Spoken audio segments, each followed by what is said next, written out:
Namaskar, Vanakkam. Welcome back to the Vegan Veranda. Like our show has been going on for a long time, we always say that this is the first podcast from India about veganism, and time and again Apuda reminds me that actually we are supposed to be a podcast. We don't have to keep making cooking videos and all such videos. So I was like, yeah. So who are you talking to next? And then Abuda then brings out his big binder of famous people that he knows and all the great guys that he has worked with. And then he shoots some messages and then he tells me that one of our premier activists and now a documentary filmmaker, Harsha, is available. So let's talk to him. So I was like, sure, will he be available? So he's like, yeah, I'll make it work. Don't worry. Yeah, so I remember Harsha since 2017 because that's when I went vegan, and within immediately after I went vegan, within the next week or something like that, I started doing activism. I think it was April 2017 when we first met. Oh. See, the guy remembers. So yeah, it was something like that. Because I turned vegan in March, and then I started doing activism, and then we met in April. I think that was the timeline. So when I met Harsha, he was a street activist. He's just doing activism. I think you were even working somewhere, right? If I Yes. remember correct. I was working with Tata.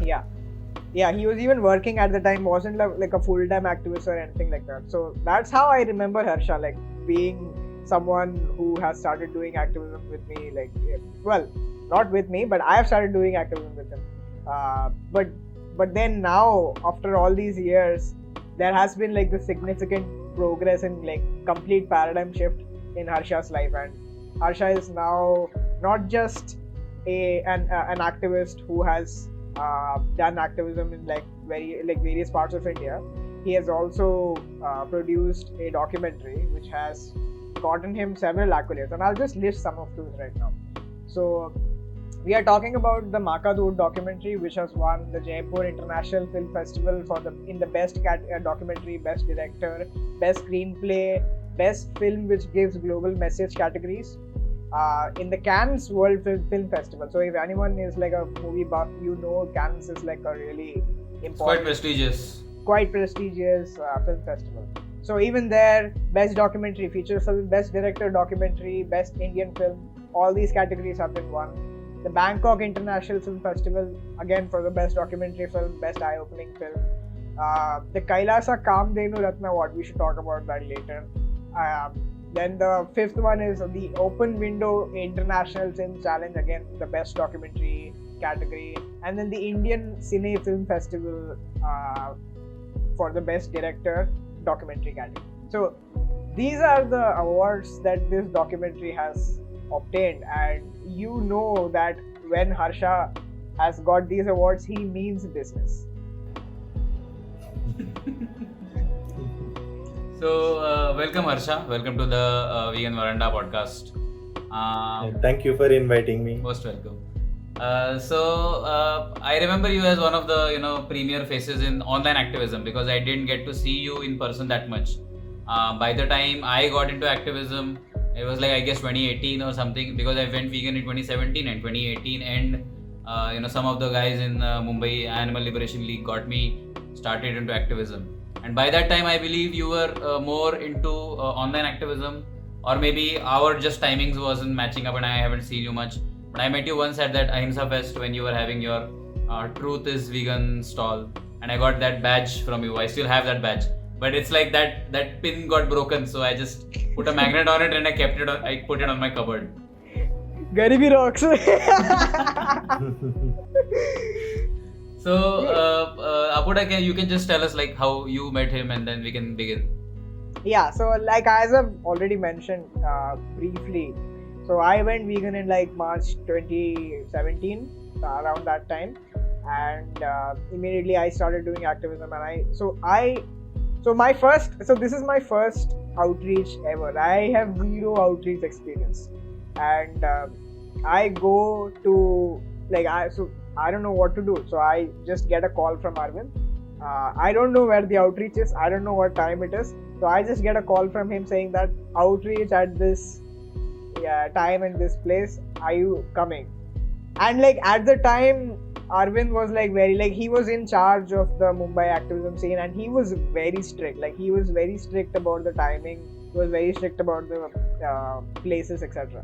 So he just sends me this very like strong text, and it's like he made you an offer you cannot refuse.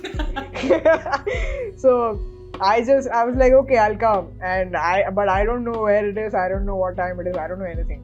So he's like, okay, you just get out of your college and just wait there. I'll come. So he used to live near my college, and he just walked to the college gate, and then he started. He was like, yeah, we are going to Chowpatty.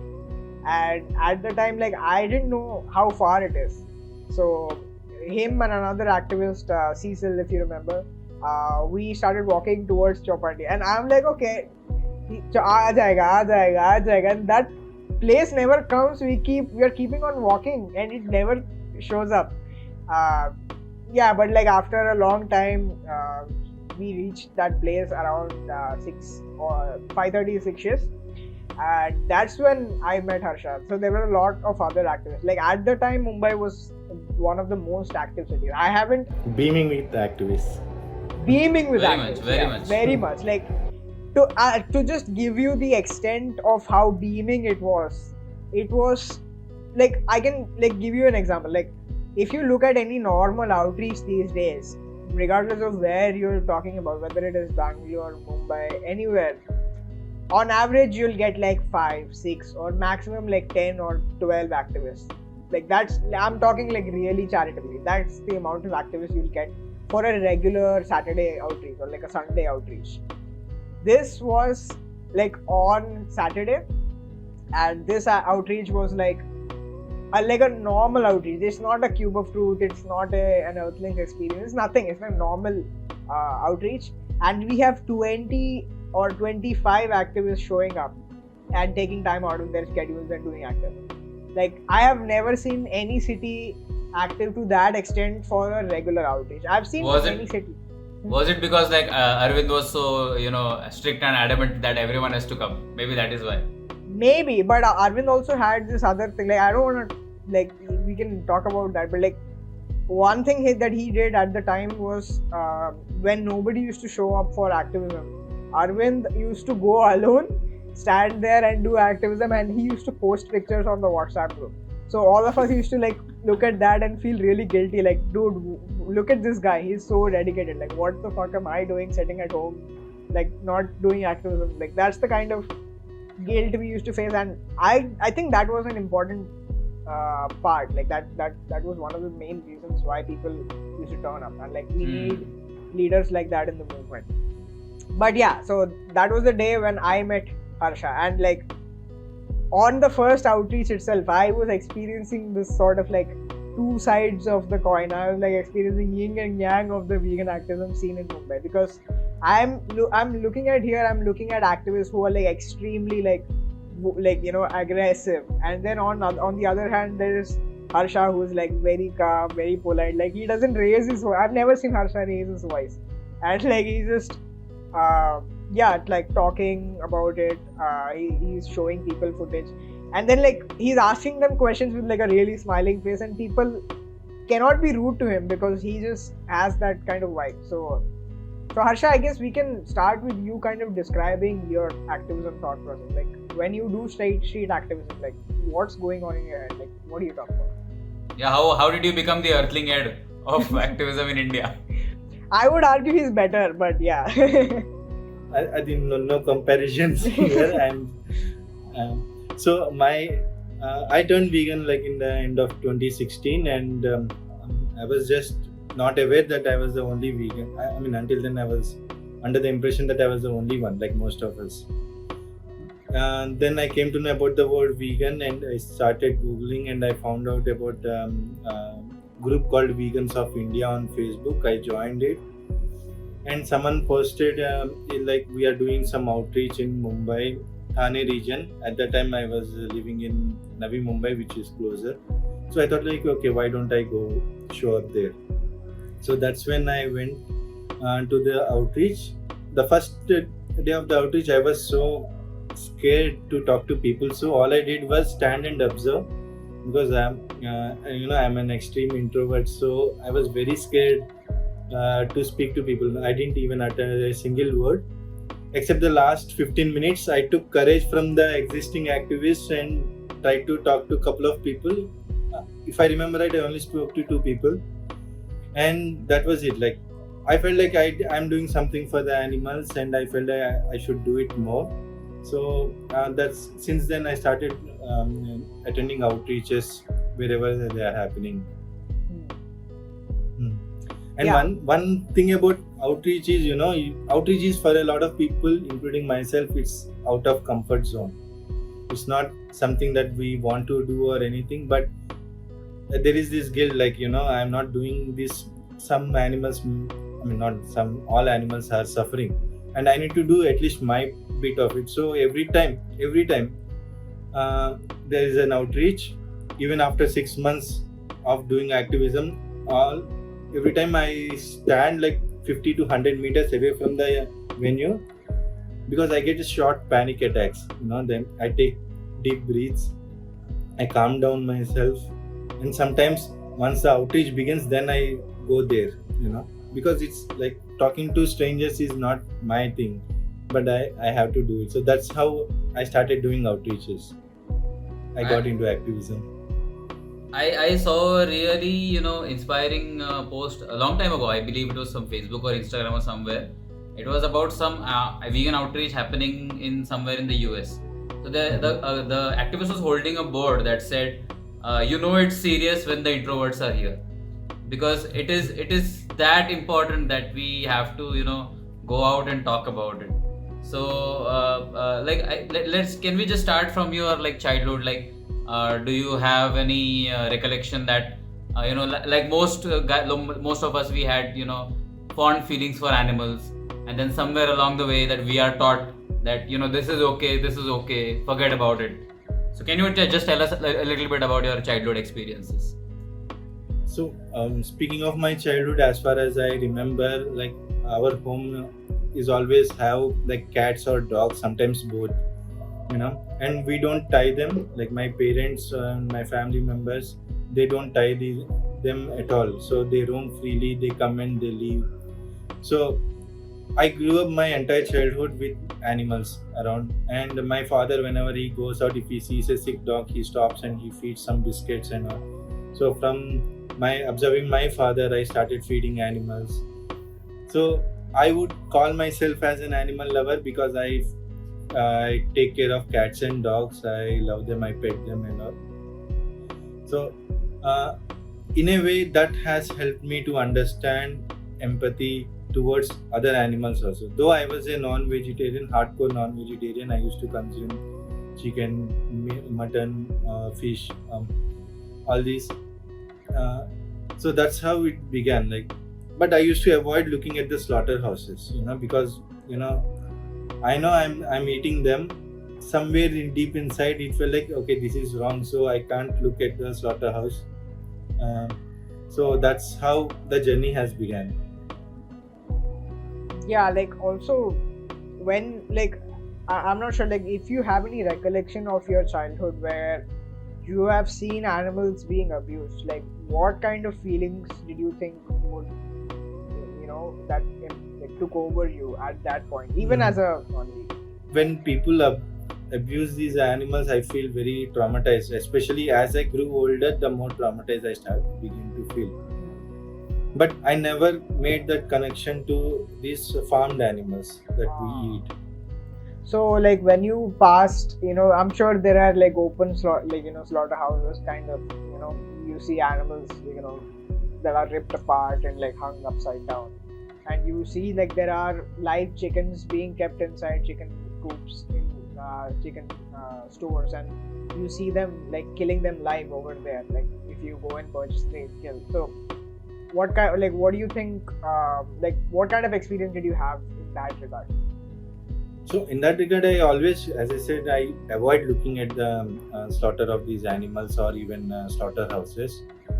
But during my third year of medical school, I happened to enter a slaughterhouse where you are seeing the slaughter like at a very close eye level.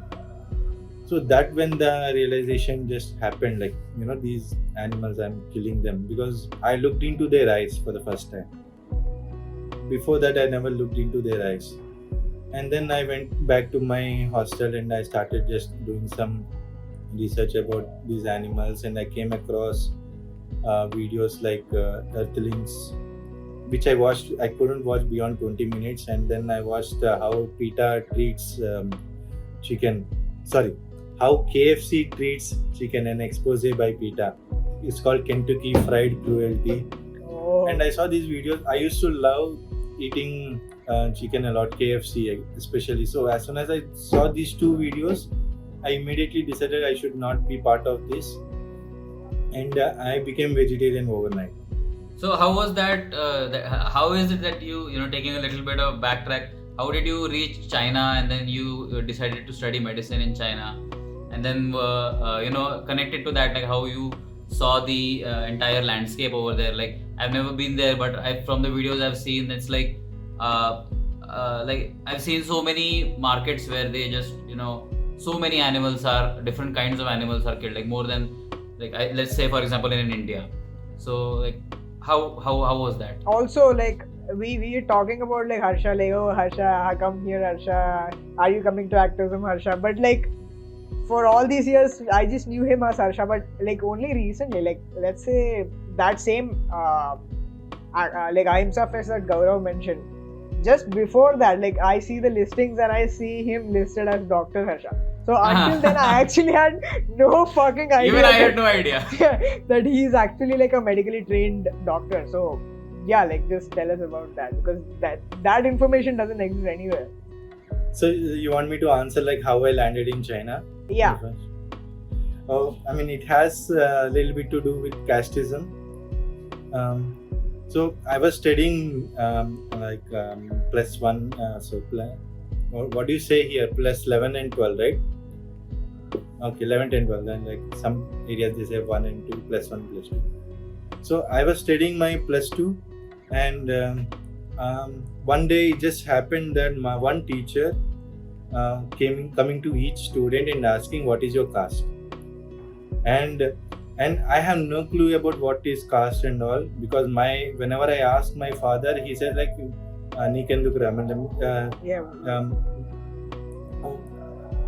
what is the literal translation? Why do you want to know? Yeah, why do you want to know? Yeah. Like jaan ke kya karoge? Yeah, that way.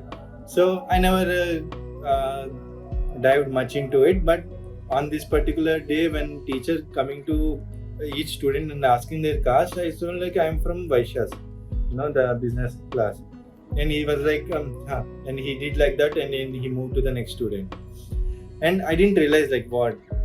And then after asking everyone, he took a list of some people who belong to SC/ST caste, and they called them out and they started giving special training for the entrance exam for them. So I was curious like why special training for them, and they said that they have the privilege of reservation. So for my caste, if I need to secure a medical seat, I need to secure at least 500 or below rank out of 100,000 students that are going to take. And for the same person who is from SC/ST, they can score even 18,000 rank and they can get the medical seat. So that's when I felt like, okay, maybe this is not for me. So I gave up actually. I literally gave up on studying. I didn't even prepare for the exam. I just written the exam blindly. And then one day my father saw an advertisement on TV that there is an opportunity for anyone who wants to study medicine, they can study, but it's in China. So my father asked me, do you want to study in medicine in China? Again, so the passion came back again, and I said, yeah, sure. So that's how I went to China and started studying there. Damn. So what part of China was that? The name of the city and the province is called Chongqing. It's from the Sichuan province. I see. It's the only place where you can find pandas. Oh. Wow. So, how many pandas did you cuddle with?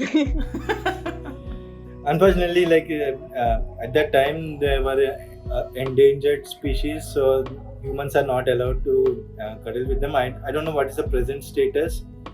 I think they're still endangered, but now there is Population is much stronger. They are highly conserved because panda is a national animal for China. Yeah. So they are highly valued. Yeah. It's also that they have terrible lives because some of them are kept in zoos and all that. That's how modern conservation looks like. They just put animals in zoos. Yes. Yeah. In fact, the only pandas that I saw are or that exist largely are in these conservation areas.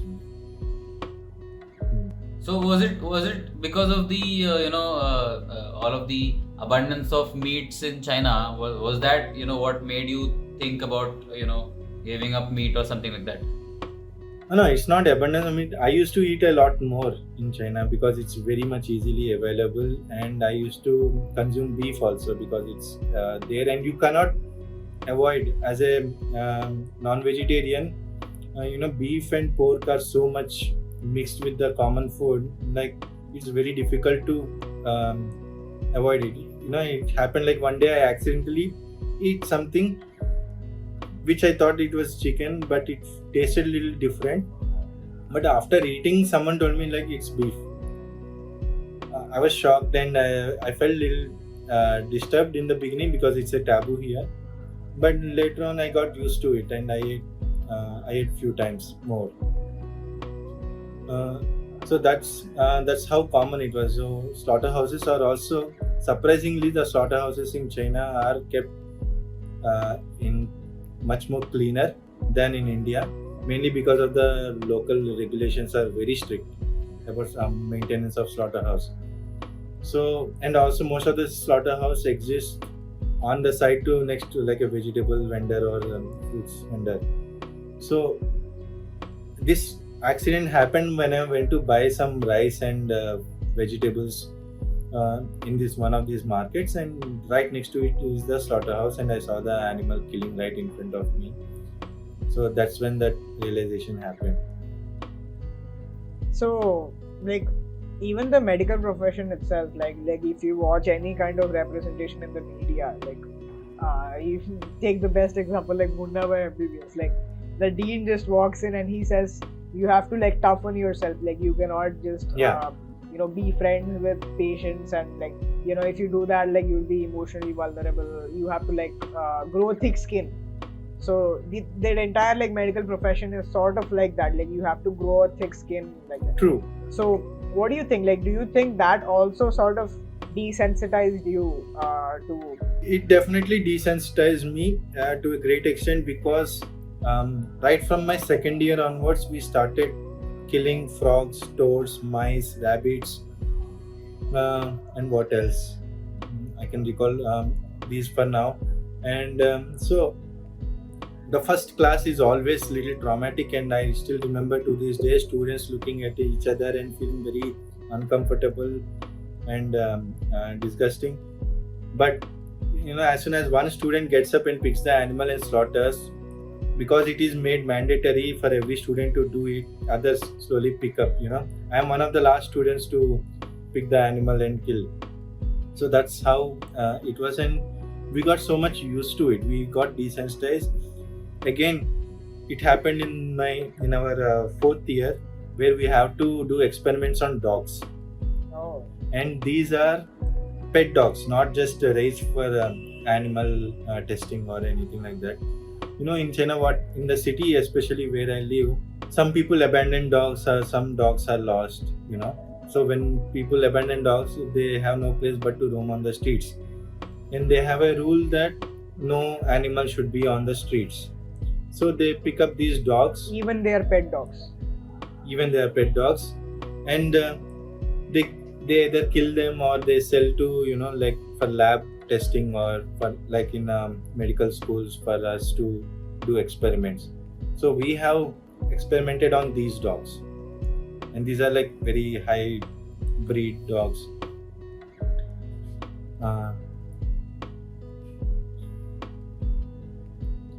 Yeah. I mean, the first time, the more in depth I go, like how we did those things, the more horrible it sounds. So, yeah. So, out of this thick skin kind of approach, like at this point, what made you kind of reconsider your choice? Because like at this point, like I think you've gone very far away from like the average person who we expect to be like compassionate. So like you have a lot of way to travel back to be vegan. So like what was that? Yeah. So I turned vegetarian in my third year, and by fourth year, most of our experiments are over and we don't have to do much except for the dogs. So in my fourth year, because we were separated in teams, I always leave my team to do these experiments, and I will do very minor thing like the end up like stitching or something like that. And that's how already I was sensitized enough to not hurt them, but I was doing it out of my necessity because it was made it mandatory in the college curriculum. And as soon as I came back to India, I never touched anything. And especially when you were in China, when I turned vegetarian, I was vegetarian because again, vegetarian food is very difficult to get in China. Even vegetarians who in my batchmates who came from India, they started consuming eggs because the lack of options. So I used to consume eggs until I returned back to India, though reluctantly. And as soon as I landed here, like I not even once ate an egg or touched. So even for that like vegetarian thing, like what prompted you to make that change?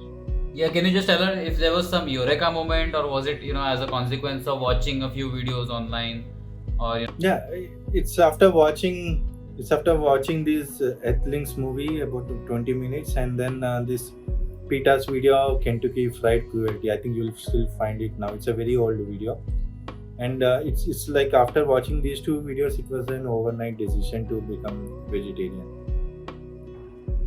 But coming to vegan, I was not at all aware about the cruelty in dairy industry. Like if I had watched the Earthlings film a little more, where they talk about the dairy industry, maybe I would have avoided dairy also.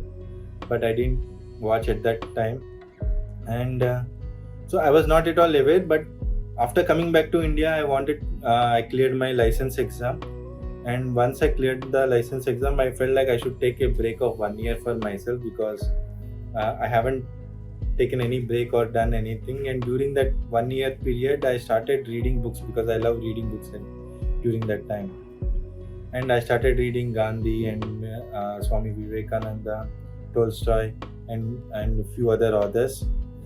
And one common thing I often found, especially like when it comes to Gandhi or Tolstoy, is they talk about the cruelty in dairy industry, though it's very brief. I also read a little bit about Jainism during that time, and the Jainism also mentions about some commentaries on commercial dairy industry. So during that time, I decided to go strict Jain vegan, and I stopped consuming all root vegetables and all dairy products and all. So my mistake was I did elimination and not replacement. So I was working in the hospital, and it was a very hectic and very physical, demanding work. And within 3 months, I fell sick. I didn't realize that it's because of my lack of nutrition. I was avoiding a lot of food, but I'm not replacing the nutrition. So, and during that time, I saw a lot of politics and corruption within the corporate system, healthcare system. So I felt like this medical thing, clinical thing is not my cup of vegan tea, and so that's when I felt a friend told me, and that you can also do non-clinical jobs with your medical degree. So that's when I uploaded my resume in Naukri, and I got a job in Tata Consultancy Services as a drug safety physician, where I have to review these medicines and patients data and see if the drug is causing these clinical problems or not. It's not a very demanding job. It's more of a computer work. You just need medical knowledge. That's it.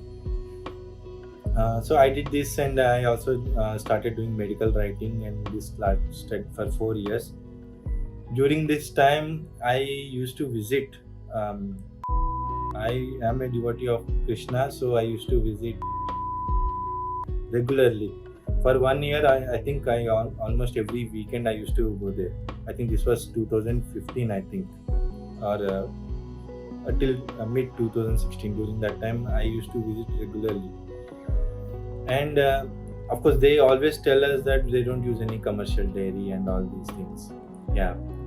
And but to my surprise, when I saw a huge truck that entering the temple from the back gate, and that has all the commercial dairy things,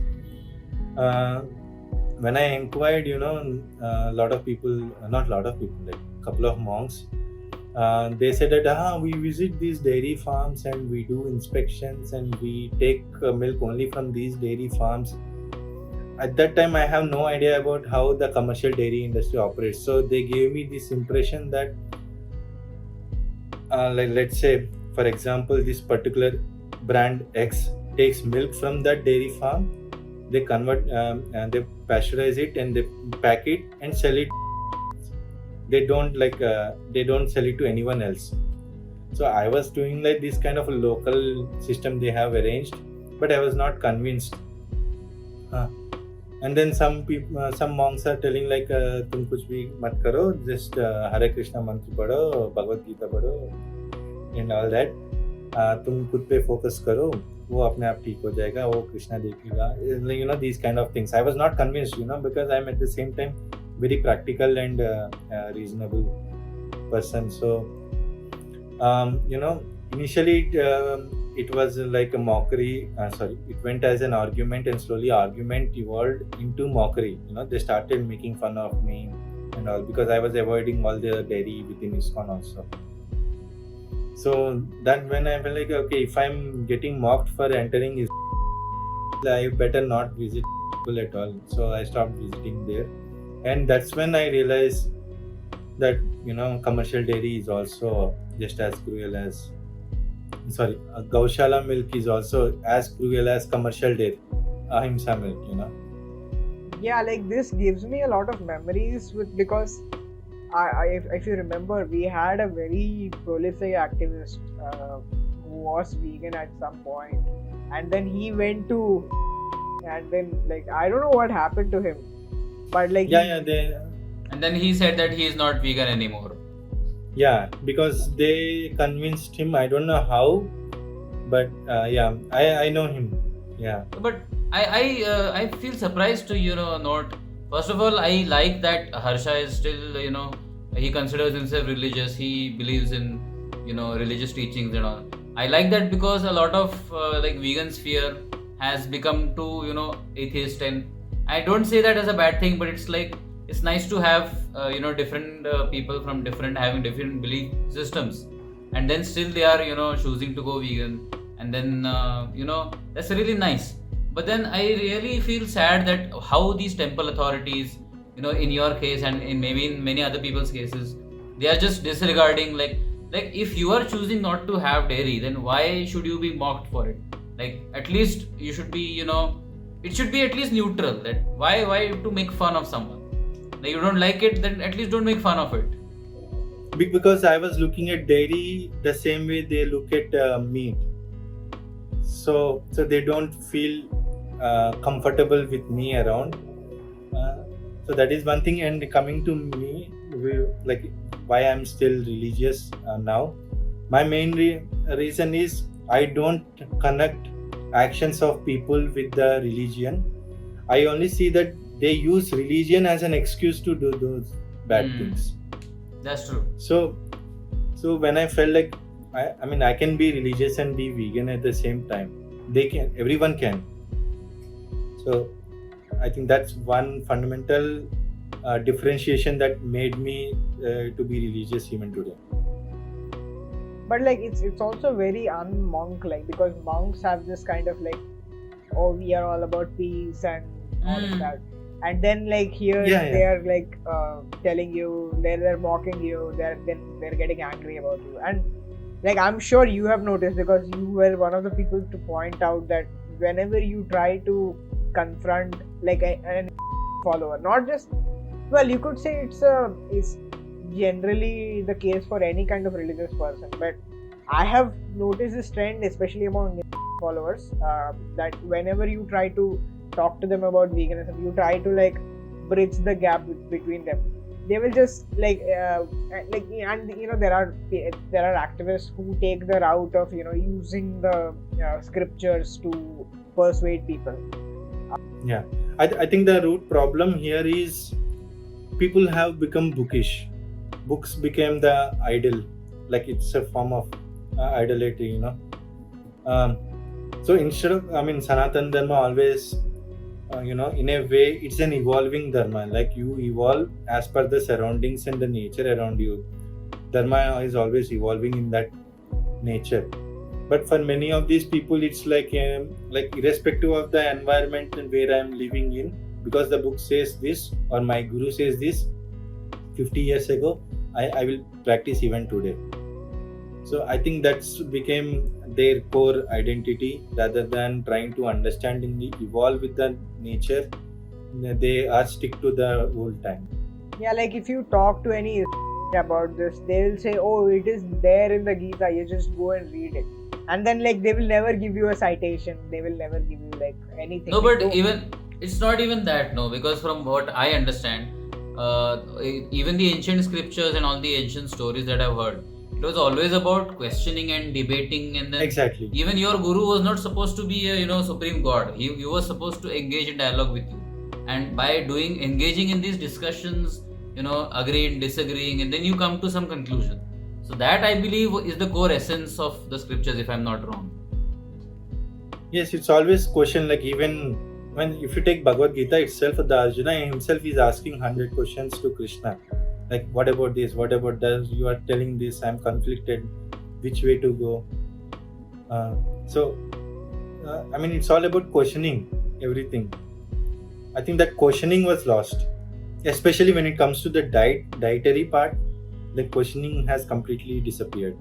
I hope we can change that someday. Yeah, in fact, actually, my mom thought that I would become a sannyasi someday, but and which actually is true. I was on the brink of becoming a monk, which is why I used to go regularly. And because of these conflicts, I decided not to become a monk. And as the time evolved, I felt like I can do the same things religiously for animals, because God exists in animals too. So for me, there is no difference in the karma that I am doing. It's also a godly service when I'm trying to do what I'm doing for animals. That's true. Is what how I see it. That's true. That me and Apuda have always maintained that you don't have to be a full-time activist to do good for the animals, because it's like let's say you're a corporate job employee, you have some certain perspective to bring to the table. Let's say you're religious, yes, you have certain perspective to bring to the table. So there should be an amalgamation of all kinds of ideas. So what you're saying is completely right. Yeah. So like that's something I've observed with like people. I get it that there are like I also feel like some of these people, because they are also religious, they also harbor some kind of like epistemic standards which get them to accept any kind of claim. So if they believe in like God, any claim that you just attach with God, they'll just blindly accept it. So that also is like I think that's one of the reasons why we are having a lot of trouble getting across to religious people. So maybe we'll change that someday. Yeah. So can you just tell us your initial days of after going vegan? Your friend told you about veganism, and then you decided, yes, I'm already on the path, so I should go vegan. So thereafter, like, did you face any problem from your, let's say, your friends or your people you used to hang out with, like your colleagues? So were they like the monks only, or did you face some acceptance by some people? Besides the monks, I also faced mockery from one of the colleagues. Not all, like most of the colleagues are very respectable, and they appreciated that I want to go vegan, and they are supportive as well. But one friend you always used to mock me, and he always say, "Arey, paneer samajh ke kha ja, chicken samajh ke kha." And he used to make. So one day I got fed up, and Arvind's 3-minute video is there, right? Yeah. So I told him, I gave him my phone, which we used to do for outreaches. So I told him, watch this 3 minutes video without blinking an eye. If you are able to complete this, you can mock me as much as you want forever. And within 1 minute he gave the phone, and he said, "नहीं तुम्हारे पास ही रखो," and he stopped mocking. After that he never, not even once, raised a finger on me. So, and coming to family, they were little worried, more of a worried, and they couldn't understand that why I am doing this. So it was a little difficult initially for explaining to them why I wanted to do this. Once I started speaking about animal rights, they slowly avoided conversations. But it's fine. It's not that difficult when explaining to family.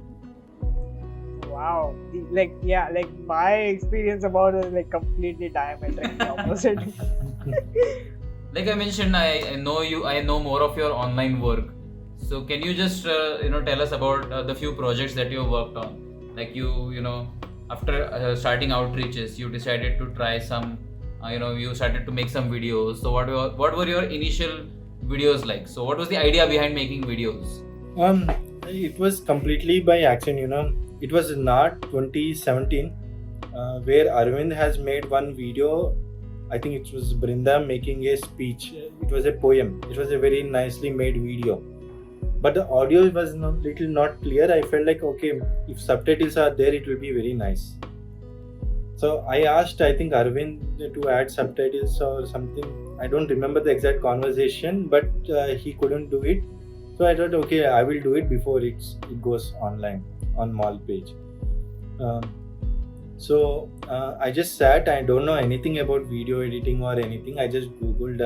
I have a very old Windows laptop, and I forgot the software name also. It's a very basic Windows software and video editing software.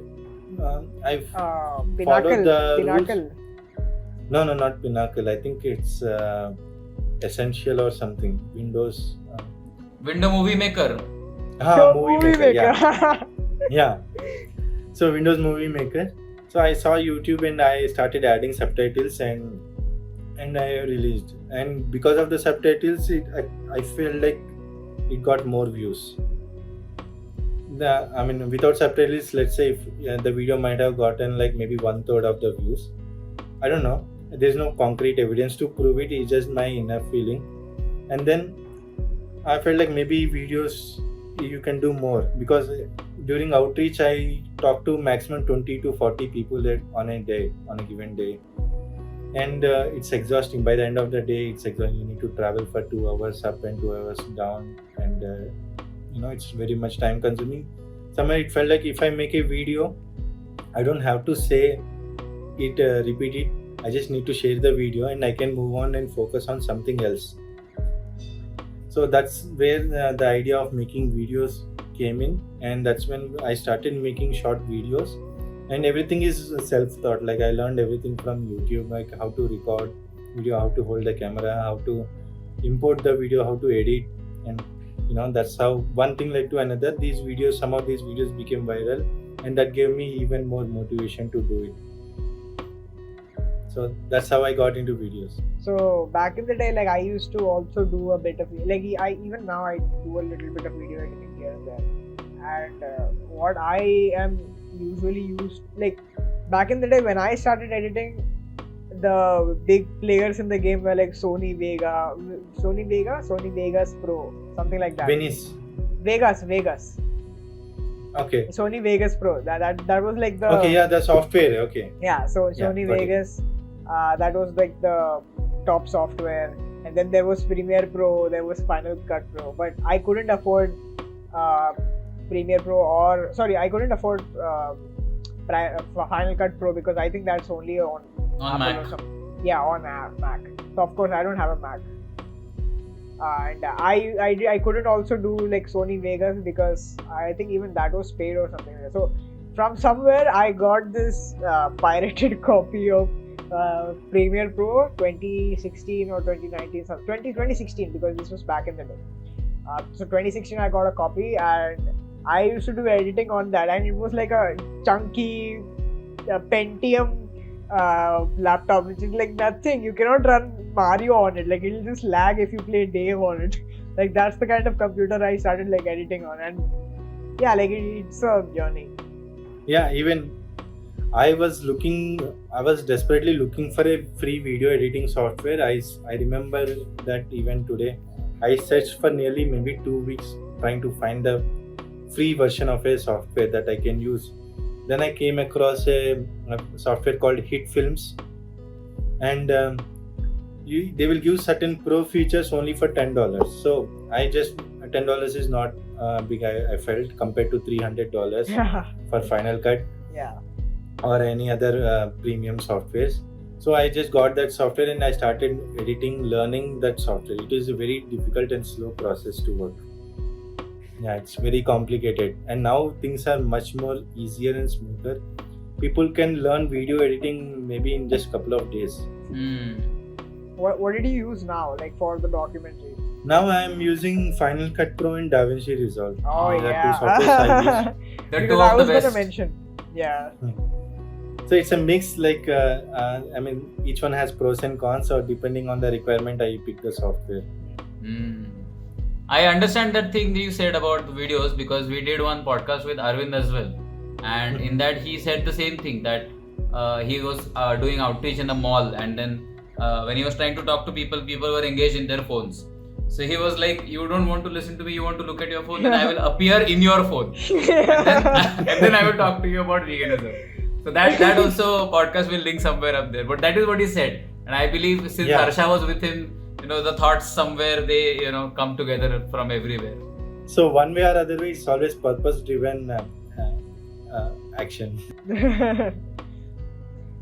Yeah, so coming back to like your Chinese adventures, right? Like, so, like, do you speak Mandarin at all? Like any Mandarin? I used to speak quite good Mandarin. I can be quite fluent, and I can travel anywhere without much issue. Wow. I can communicate like what food I want and what food not to add and how to make it vegetarian back in those days, everything. But because it's been, I think, 13 years now, I lost touch. So can you say go vegan in Mandarin right now? Is it possible? So the surprising thing is there is no word for vegetarian in China back then. So forget about vegan. There is no word for vegetarian in Chinese language. Okay. So the simplest thing I used to say is wo chu su, means I eat leaves. Oh. So that is how I used to tell them leaves and vegetables, you can say. How many people called you a panda after that? None. I mean, surprisingly, Chinese are not racist or discriminative or anything. Oh. They are very cooperative, they are very friendly, they are very curious to know more about you. You can differentiate government and people in two different categories. Government is very authoritative and demanding and all that. Citizens are very friendly. Wow. Yeah. So this is one. But now there is a Chinese word called mang. I came to know because recently when I was in Indonesia, I met a Chinese vegan. And she told that now we use the word mang. And in China, veganism is getting popularity, but through health, not for animal rights, because they are not allowed to speak about animals. Yeah, it's very like Yeah. So you can talk about veganism in the form of health benefits. Yeah, That's like if you interesting. don't have like the freedom of speech to like talk, it's very, very difficult to do anything pragmatically. But anyway, like, do you plan to come back to like the medical profession, whether clinical or non-clinical? There is always a bit of nostalgia for my education because that's what I like doing. I wanted to, but Given the current circumstances, I don't see anywhere near future that I would be coming back. And if I am coming back, maybe I will come through in the form of plant-based nutrition. And Oh, that is something we need more of. yeah, I haven't even begun any proper research in that.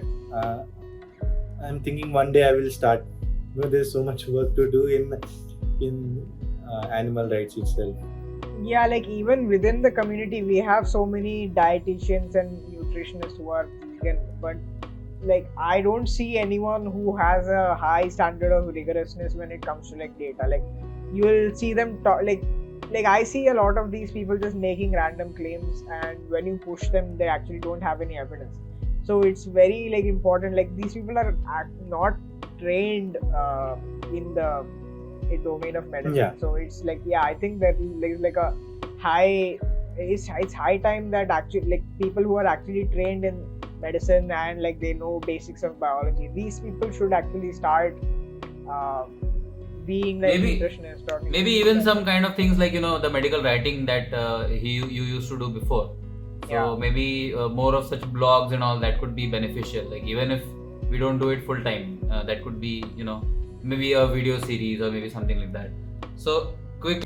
Yeah, in my case, what I want to do is whatever I do, I will want it to be like a critic-proof thing. So for me, if I want to make any video, I need to do a lot of research first at every angle, every possible angle, and so it is little time consuming for me to do that. So I always wanted to do something related to nutrition because a lot of people are telling me to do it also, but hopefully I will do it someday soon, hopefully sooner. Yeah, it's sooner rather than later, because like I see the state of the community right now, like it's filled with quacks, and like I want that to change like desperately. So yeah, sooner rather than later. So quickly talking about all the projects that you worked in, there was the initial videos that you made. Thereafter, you were a part of, I think you co-founded UFCI. Thereafter, you founded Truth is Vegan. You did, was there one? I think you were involved in Mission Vegan Andhra and Vegans of Bharat as well. Yes, yeah. I mean, I was part when these organizations, or how do you say, organization is not the right word Communities, except for groups. UFC, community or group. Yes. So UFC, back in that time it was known as UFC. I was part of it. We made some videos, and I was also part of Mission Vegan Andhra simultaneously. So there was some difference in opinion. So I decided to work alone, and that's when I started Truth is Vegan, where I started making videos. But I was not satisfied with the outcome. I want like a bigger reach, because by that time I have already left the job. Took a 2 years break to. I want those 2 years to be as much productive as possible, but I was not happy with Truth is Vegan because it's not getting that enough. And during that time also, Facebook has changed a lot of policies and discouraging vegan content or animal rights content during that time. So the views are getting fewer. During all this, I felt like I should also start something like Vegan Humans of New York, and that's how I started Vegans of India. And I started gathering, meeting people, collecting stories, sharing them. And but even then, Vegans of India is doing much better than Truth is Vegan. However, I was not happy at the same time. Yeah. So during that time, I also met Keegan, who came to Mumbai. When I started Vegans of India, I thought of covering his story. He came for the Vegan India conference in Delhi, and as part of that, he came to Mumbai. So I reached out to Dr. Rupa Shah because she was hosting him, to get me connected to him for Vegans of India, and which she did. And during that conversation, I felt like I should translate the film Cowspiracy to Hindi with my knowledge on video editing and all. And Keegan was very happy to hear that. But but because it's Hindi and I don't know Hindi, I couldn't find any translator at that time. I gave up that idea. And then I started off doing Indian version of Earthlings. And I started having meetings with the Vegan India movement at that time, and I collected a lot of information. I watched the Earthlings for the first time just to see how they made the film so that I can make for the Indian version of it. I prepared a lot of notes, but we had few meetings, but I'm not getting enough people to commit because it needs a lot of footage. You get footage from activists, but when activists are not showing interest, only few people are showing interest, it's very difficult to make that project. So I felt like, okay, since this is also time consuming, I decided to put it aside, and I felt like, okay, I thought like I should pick a project that can be done by one person. Oh no. So if no one is there, at least I can do it myself. So then I thought a lot, like what topic should I choose. Then I asked myself, as an activist, what is the most challenging thing you have while doing outreach? So the first thing that came to my mind is it's easy to convince a non-vegetarian to go vegan than a vegetarian. So I went, okay, let me make a film on dairy industry. So, and during that time also, okay, there are a lot of videos related to dairy, but there is no such video that is talking in a holistic way, covering from A to Z. Like I asked myself, I told myself, like if I'm going to make this film, it should be like a solution for anyone. Like anyone who watches this film must not have any questions after completion. So that is the goal I kept in my mind. Yeah. So that's idea of working on this project. Like that's how Maa Ka Doodh came into place. So this was what time frame? Like 2000 what? 2019 December. 2019 December. Oh, it was in December that I decided to I should work on a film related to dairy industry. Yeah. So this is like the time when COVID was actually spreading in China. Yes. It just popped up in China, and then my initial 3-4 months went into fundraising, and I did a lot of research. I bought the camera also. Yeah, I saw posts of that. Like back in the day, Facebook was like you used to post on Facebook. Yeah, I don't remember if I have posted about this camera particularly. It's a video camera, and so I thought of considering the sensitivity of the topic. I kept it very confidential, and very few people knew about it. Like not even my best friends knew that I'm working on it. Not even my mom knew until the film is released.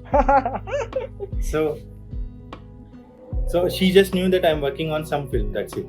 She has no idea that what's the topic or anything. And then just I was planning for April to start traveling, and then the COVID came. So for 6 months we were locked down. So I, at most, with the help of few other vegans who have done PhDs, I reached out to them. We formed a team. We did some research, and we collected data. Based on that research, when the lockdown was lifted, I started traveling and meeting people and taking interviews and all. And one major thing, a lot of the film wouldn't be possible without Shrikant. Oh yeah. So and Shrikant is like a silent hero of this project because very few people know about him, and because Shrikant we know him also, and I had him as like the second guest on our podcast. So again we will link his podcast as well here. Yeah, we'll link that as well. So yeah, Shrikant, actually I should tell you that he didn't let me tell you that I knew about this documentary that's being like not very like early, like not December or anything like that, but like I think it was during like the end stages of the documentary. He actually told me that Harsha is like really busy. He's making like a documentary, and I'm helping him. Oh great! I am anticipating that, and then boom, this happens. Now Shrikant will get a call after this. So Shrikant joined a little.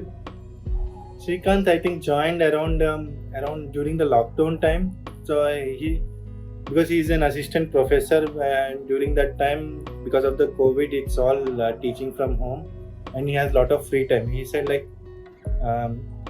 And because we were volunteering for the same animal shelter, I often interact with him, and during those interactions I told about this film. And so he said he volunteered actually, like if there is anything that he can do to help me with this film, he can do. So I said, like, I need this and this, I need someone who can help with the camera. He said, I can do that. Okay, so, and he also said, I also have a car. Yeah. And so I said that I will bear the petrol fees, petrol expenses, and he will have the car. We'll travel in his car. So that's how we managed to travel everywhere, all over India also. Wow. In that one car? Yeah. That's insane. That car has seen some epic moments unfold. Yeah, a lot. It has its own story. Yeah. I think it can be auctioned also. Ahimsa Face 2025. What's happening? Shrikant's car is being auctioned. And Shrikant has no idea. Again, he will have to give a call to us. What is happening on this Vegan Veranda podcast? Yeah. So, you just briefly talked about finance, but can you just elaborate a little bit? Like, did you get some crowdfunding or did you have some donors? Like, how did you manage the finances? Crowdfunding was the last option that I have in my mind. What I did is I reached out to people in my contacts. Like, I prepared a 4-page document about the project. So which includes like who am I, what have I done, why am I doing this, what's the film about, what is the outcome, what is the budget, what is the breakup, and all that. I'm not 4, it's a 8-page document. And I have shared it to people in my contacts whom I know for sure they have some contacts they can refer to, and whom I know that they trust my work. So I told him, like, please look into it and share it to, if you believe in this project, share it to whoever you can be part of it. So one thing led to another, and it reached out to a lot of people just through emails and without my knowledge, and people themselves started contacting me. Hi Harsha, like, we want to be part of this and all that. That's how people reached out to me. That's really inspiring. Yeah, because like one thing I know like about the vegan community is like we are really bad at fundraising, and we are also very bad at budget allocation. So for me, I always say that my part of fundraising, it's always like God's grace. Like in my mind, I keep telling Krishna, like, what if what I'm doing is right, make it successful. That's what I keep telling in my prayers. If what I'm doing is wrong or has selfish motives, make it a failure. Is what I used to pray. Maybe those prayers work. Yeah, That's like really powerful. that's what I've seen. Like vegans are like generally very bad at fundraising, like whether coming up with funds, donating or whatever. And above that, they are also really bad at expending them, spending the money that they have collected. So people will get a lot of money, but they will spend it on stuff like without thinking. They will That is why we see, we are very sad to see that in Mumbai also and in Pune also, so many vegan restaurants are closing down. That they did not even survive 6 months. Like I know 2 restaurants in Pune that were vegan who hardly functioned maybe 6 or 7 months, and then they closed down. So I don't know why it's very difficult.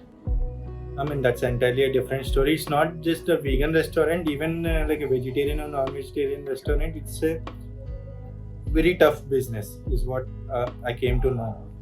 Food industry is hard to. That's why a lot of people are getting into cloud kitchen. Because the risks are very few.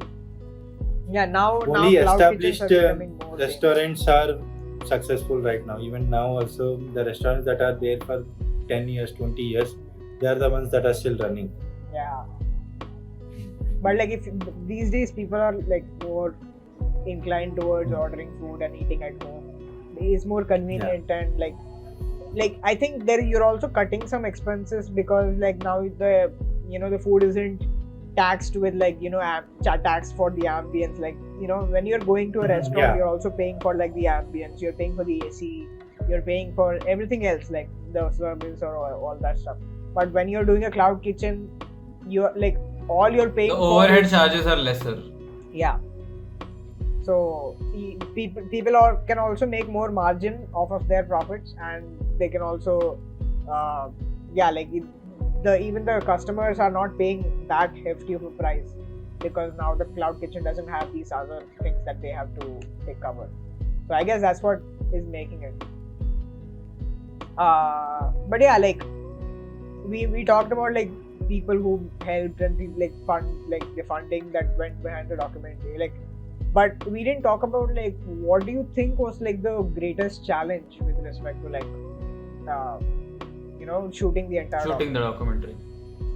And if there are multiple, you can mention like 1, 2, 3 and all that. Greatest challenge. I mean, it's a very small team. Like, myself and Srikanth were like 80% of the time. Only we two were doing it.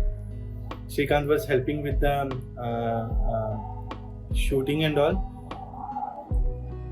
I think greatest challenge is getting people to believe in this project. That is the one big challenge. The next challenge is trying to get appointments. And in fact, at least 1/3 of the interviews in the film are maybe not planned. Like impromptu. Yeah. So, I mean, of course, there are a lot of interviews that are planned. Maybe I would say 80% is planned and 20% is unplanned. So, we were traveling and we met this person, like artificial insemination inspector, which were not in the list of our people to meet. But since we have met, I asked them like, would you like to give us an interview? And they were happy to speak about it. So it's like that. And I mean, this is a very sad reality. Getting help from activists themselves is a biggest challenge. So I had to rely on myself most of the time. I mean, this is a sad fact about vegan activism movement. I would say I asked some people to at least help me find an affordable restaurant hotel where I can stay, and they didn't even to give that information also. But there are some people who actually went out of the way and helped. So it's not like completely black and white. Yeah. So this is one thing, and finding a studio, right? Studio is the next challenge. But in a way, I never felt like it's a huge challenge, except like 1 or 2 occasions. It always felt like, okay, Krishna is guiding me. That's how I always felt. Because every time when I need something, it just happened on its own. For example, when I felt like I need little more funds, it would have been nice. Just 2 weeks after that, I got contacted by Mr. Jim, who is an executive producer of Game Changers and Seaspiracy. He happened to receive that document that I have prepared, which is like after 8-9 months after I have sent. And he himself voluntarily reached out to me and said, tell me about your past work and all. And during that time, I made some very nice videos. And I have shared these videos, and he said, okay, I would like to be part of this project. And so these are the things that happened. Like I always felt like, some invisible hand is guiding. So apart from that, but like, so I just wanted to, like, of course, I went through the entire documentary. It was like, so there were some really, really important things that were like, we will get to that. But one thing I wanted to mention is like one of the persons who was interviewed, like we are talking about Menaka Gandhi. So she's a very influential figure in the animal rights. She has like helped a lot of people with like litigation related cases and all that. Like she's helped out the community at large. But in the documentary, like there was one point which I felt was really objectionable, and I would like to talk to you about that. And that part was when she said in the documentary that if we received health benefits, and I'm like translating in English, but like in Hindi she said that If we got health benefits, I would say it's okay to do it. If we got like monetary benefits, then it's okay to do it. If we got a lot of happiness from it, then I would say it's okay to do it. So like, what's your take about that? So, I mean, the way I see it, and most of us who are involved in that film, and Shrikant was there with me at that time, even so all of us, we felt like she's intending as a sarcasm, which she actually meant as a sarcasm, because you can see her smiling. अगर आपको health में लेकिन आप, because there is no, she knows that you can't get these things from it, so she's selling it in a sarcastic way. Oh, maybe that didn't come through to the to our viewers. Yeah, like, So maybe that is what it's a little bit confusing to yeah, understand. it was confusing to me because like when I'm thinking like in the whole context of the documentary, it's a very serious kind of documentary, and like we basically interpret everything seriously. Like we don't expect like, okay, this one clip is going to be sarcasm. So yeah, I mean, anyway, at least most of us felt that way, because that's the ground reality. You can't get health benefits. The government can't earn any money from selling meat or anything. No tax from it. So no one will be happy in slaughterhouse. Ask a slaughterhouse worker, do you want to continue in the work, or do you want your children to work? They will say no. So obviously it's intended as sarcasm is what we felt. No, because otherwise I discussed this at length with Aputa. It's like it is very important that the dairy thing it should be shown to the general population of India. And it's like even when I went vegan and Aputa went vegan, like we were both vegetarians for like because of our families are vegetarian, but also because we cared about animals. We thought that being vegetarian we are not harming any animals. So even my introduction to that was through an animated video about dairy industry, like the life of a cow. And that time also, like I had seen a couple of footages about dairy, but I don't think at that time in 2017 I might not have seen that much footage about Indian dairy industry.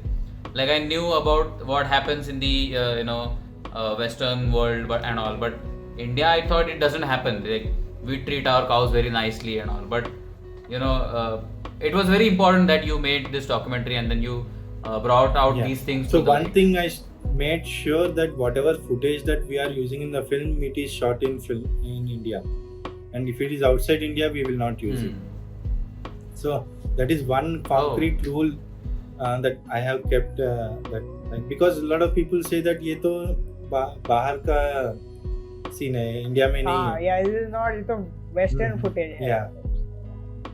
So, and also like a lot of organizations have collaborated. I mean, this is not like as I said, this is a team effort. When I say team effort, a lot of people, organizations have involved and they have contributed from their own capacities. Yes. Yeah, like there were some really important things in the documentary. For instance, as a street activist, we used to always describe the process of Kal Bacha. Like it's happening in like, it's not like a fringe practice. It happens very commonly. Everywhere, literally everywhere. But at the time when I was like a street activist or something like that, I only had like one picture, that too like we picked from like PETA website or something like that. But there was this one picture, if you type Kal Bacha, that is the same picture that applies that appears I know in that picture, Google Images. Yeah, like you will immediately get that image in your mind. But there was this one picture that we constantly used, and there was no video or anything like that. So it's very like sort of, when you give people like multiple pictures, it becomes more believable. Like at least that's how I see it. Like at least in the comments. Because but if we never visit dairy farms, right? Even in fact, I being an activist for many years, only because I had to investigate on the dairy industry, I visited the dairy farm. Otherwise, I would not visit it even today. In fact, in the film, when I was with Dashna ma'am and visiting a dairy farm, that was my actually first visit in a dairy farm. I never been to a dairy farm before. Yeah, because like after this film, we have like at least 2 or 3 clips where they are actually like they're holding it and they're explaining, the farmer himself is explaining why they use it. So like that stuff is like very precious. Like that's the kind of very important stuff. Like now that's now like a tool that we can use in street activism. and show like, look, I'm not saying this. This farmer is saying it. So like, yeah, I'm not and also making it's things up. important we take confessions from the farmers themselves rather than like someone else is telling. So I really wanted farmers to speak about it. Yeah. So like, what will you do once they stop giving milk? Yeah, they'll say I'll sell. Basically, Yeah. Yeah. Now we have like that gotcha kind of stuff in our house. So oh no, they're all very nice. It's unbelievable that they will use khal bacha. Like no, now you have like this farmer who's literally explaining the process to you. Like like if you show it to her, ye uska bacha hai, mar gaya hai. Because farmers themselves are not taught that this is something cruel. Yeah. Like it was like just like I was conditioned to eat chicken, they were conditioned to run dairy farm in a certain way. So even for them, they were not aware. In fact, a lot of people get surprised that when we talk about, like for example, even in Gaushalas also, when we tell this happened, I think in Bangalore, if I'm right. When we tell one Gaushala administrator, like don't tie the calf, leave them, it should be with the mom and all, he was like surprised, like kyun aisa baat kar rahe? Like he is not able to understand that why we are saying it. So they were in certain condition that if you are having a Gaushala or if you are having a dairy farm, it is supposed to run only in this way. So I think it's not their fault entirely. It's like a condition in the society that we grew up in. I think it's like we need that aha moment, like when we suddenly think that why am I having this milk? Why this animal's milk I'm having? Why not that animal's? Yeah. Why is this animal used for eating and why is that animal kept? That aha moment needs to come from somewhere, and that is how I feel the online space of activism, like making videos and making posters and making articles. That is why it's very important to to get the momentum going. Yeah. Otherwise, I liked the documentary very much because I have not seen much documentary footage. Like Earthlings, how you watch, I don't know, because it's like very scary to me. And I was like, now I'm vegan, I'm doing my best to not harm the animals. I don't want to watch these things, Baba. I feel really bad about watching them. But having made all this, it's really impressive.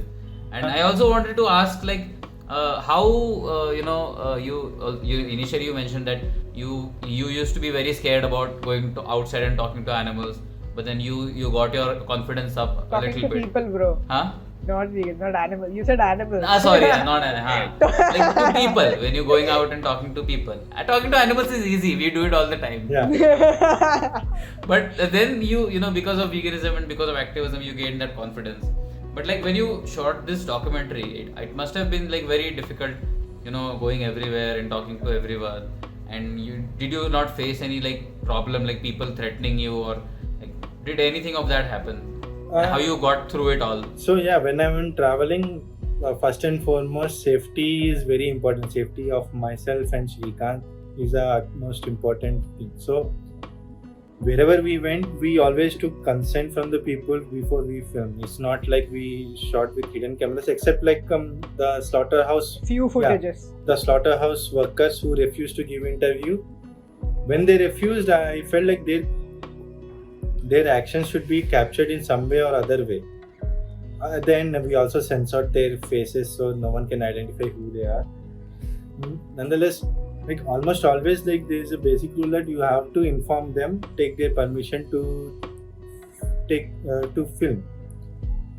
Yeah, so that is one thing we always did. And coming to slaughterhouse footages, I had two options: either wait one more year, slowly collaborate with, for example, if I'm filming slaughter of cows in Kerala, I need to bribe someone, like not bribe, I would say pay someone like 5,000 or 10,000 or whatever they demand and make them film and give that footage to me, or save that 1 year and take the existing footage that is already recorded by someone else with their collaboration. So So this way, I feel because of these collaborations, we managed to save at least 1 year of filming and traveling. So again, like while watching these footages is not at all easy. In my case, I had a mental preparation. My mental preparation is again came from Bhagavad Gita, reading like do selfless work and do not focus on the fruits. Distance mentally from your actions. These kind of things mentally prepared me to watch all these footages. It was I really enjoyed looking at the documentary, because so many people I could recognize. It's like so many activists from Mumbai I could recognize. Shrikant I could recognize. I believe in one of the languages. I believe English one. Shrikant's voice is there. Other languages I have not seen. I've seen Hindi one and English one. Yeah. And Shrikant came only in English, and the reason was I was having throat infection on the time of recording time, and I was unable to deliver properly. And the studio people said that your modulation is not good. Oh. So I felt like I should either practice, wait for my complete throat recovery and practice and come back, or I save time by asking Shrikant to do the voice because he's a vocal artist also. So he is. So I immediately asked Shrikant, and we scheduled one day, and the entire English recording happened in one single day. Usually it takes 2 days. We started I think around 11 a.m. It went till 1 a.m.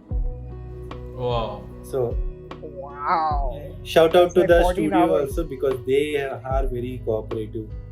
Yeah, so like it was there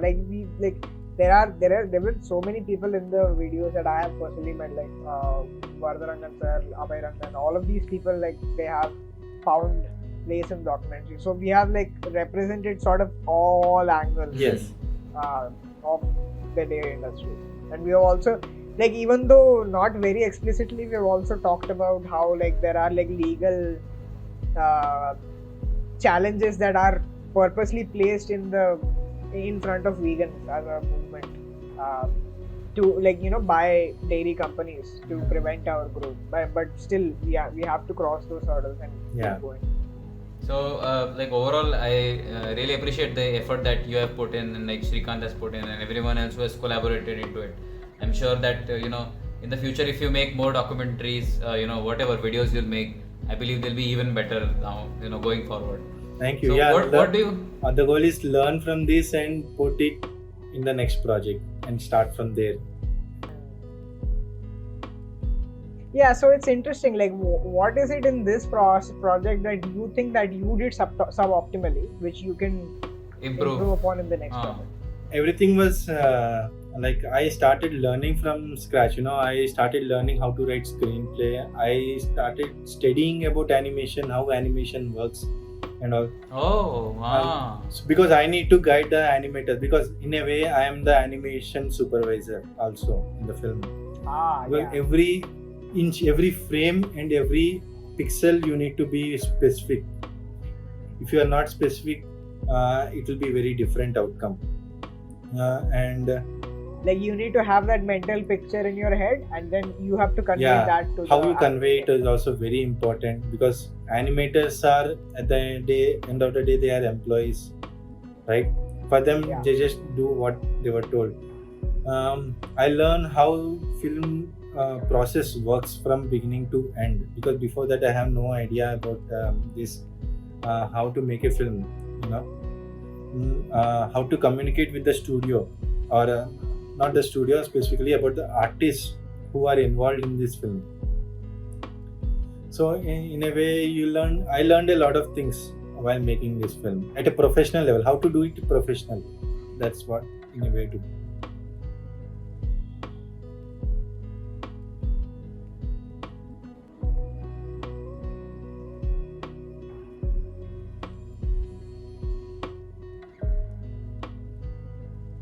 I mean, At least in India. I can't say at an Indian level, but I can definitely say the attitude towards veganism changed significantly for those who have watched the film. Okay. Because previously, if you show something like Cowspiracy or even Indian videos, some videos, there is still some kind of objection to it.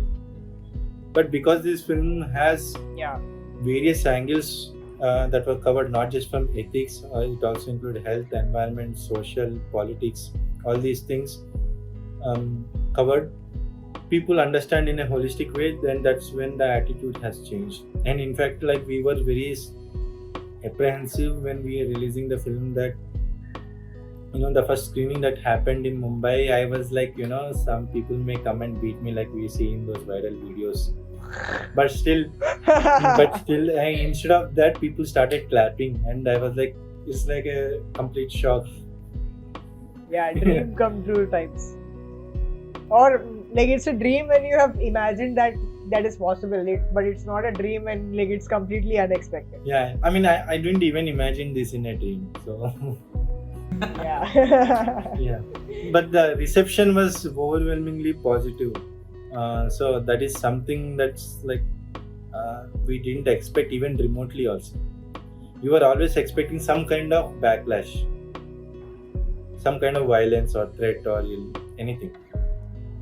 Yeah, so I guess like Gaurav is probably winning at this point, because like me and Gaurav have this like kind of like a friendly bet that, so I take like a very pessimistic position and he takes a very optimistic position that like within our lifetime like everyone will be vegan. Not everyone. I think that majority people will be at least they will accept veganism as the moral ethical choice. Yeah. Because I have more evidence now, because pre-lockdown when the entire Vegan Veranda team was together, a lot of activism was happening in Mumbai. That time I had seen like a mixture of reactions from people when we went and talked to them about veganism. Not just strangers but friends, families and everyone. But post lockdown, even in Pune, when I'm doing my I just did one outreach last weekend, and it was like people are eager to talk about it. Like they accept it immediately. Like, yeah, I know it's wrong. I get what you're saying, and I'm going to do my best to it. So at least on 2 occasions in Pune activism, I've seen that happen. So that has to be a good sign. Yeah. Then that's a very wonderful sign. In fact, while we are working with the studio, our goal is just to maintain a professional relationship, nothing else. Not even once I told about go vegan or do something or anything. It's just professional relationship. And the studio has like 40 people working, including the studio owners. And by the end of the project, 5 people turned vegan. And wow. And others also, they become kind of like a reducitarian or flexitarian, you can say. And a lot of people, some dubbing artists also told us like, you don't have to pay us. I want to do it for free. But we insisted that they take the fees. But they themselves came forward and they tried to refuse the fees.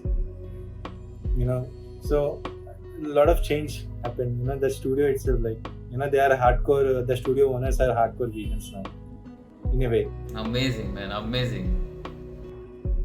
That's insane. Like, so this is also like thing that like, yeah, the documentary is changing minds, like, when it is like uploaded. But even in the pre-production and in the production phase, it's also like, even that phase is like changing. It's like the general proximity of a vegan, radiates waves that people feel inspired by. Yes. Yeah. So I'm not talking these days. I'm just like referring the movie, like you watching. And probably why Animal Save Movement has taken Maa Ka Doodh movie screening to the next level, and they are doing screenings all over India.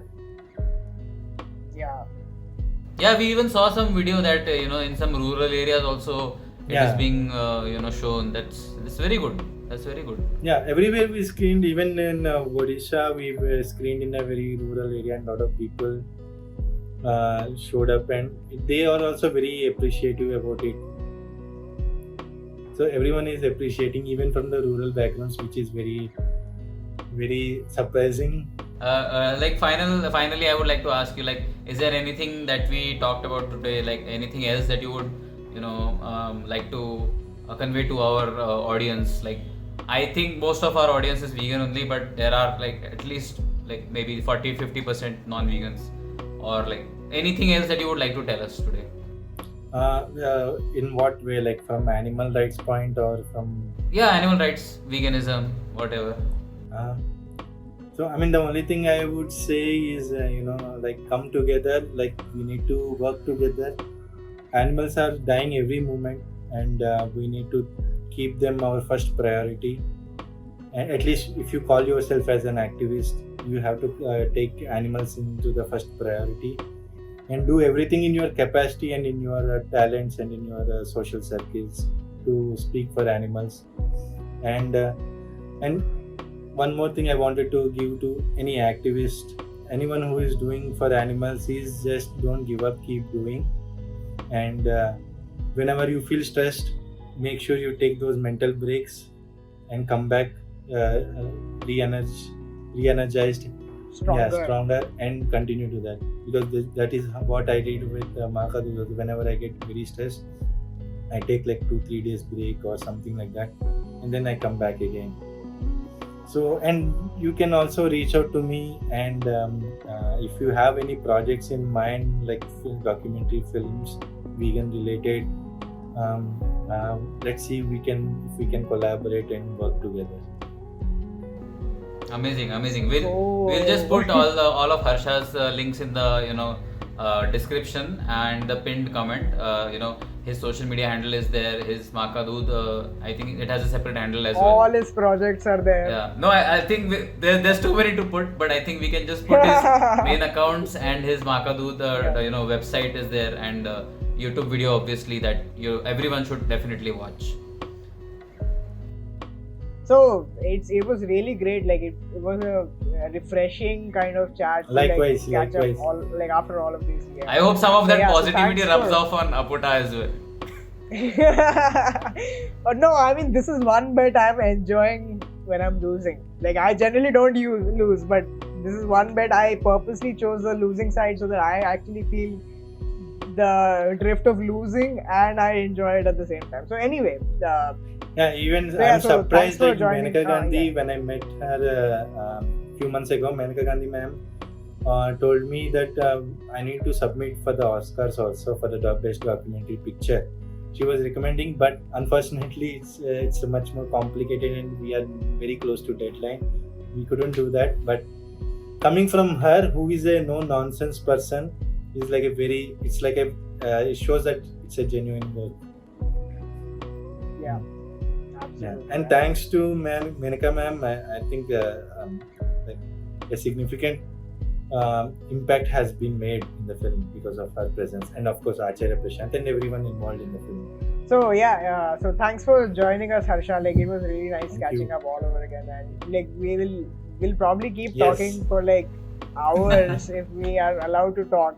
So like, but this has to end somewhere, and like with a very unfortunate sort of like not positive, maybe part but like I'm very sad future. to like leave. Yeah, absolutely. So that's why I was like, let's we can wrap it up over here. So thanks a lot for Thank joining. you very much. It was really nice that all I had to do was like text you once, like, and you you responded just like you responded to me back when we were like doing activism. So like I really appreciate that. Okay, thank you. Thanks for joining us, and Gaurav, do you want to say something? No, that's all. Thank you very much. Thanks to all the listeners who are on the listening platforms, all the Spotify, YouTube, and all the podcasting platforms, including Odyssey, which is another video platform that we are on. Whatever. But nobody knows about it. Yeah, but it's there. Odyssey is there. And whatever questions you would like to ask, you can put them in the comments. Maybe if you have further questions about Maka doodh, you can also put them here, and maybe we can request Harsha for some more clarity in the future. Okay. And until then, make sure you like, comment, subscribe Vegan Veranda. Oh, thank you. Thank you. So until next time, stay safe, stay vegan. Stay vegan. Bye bye. Bye bye.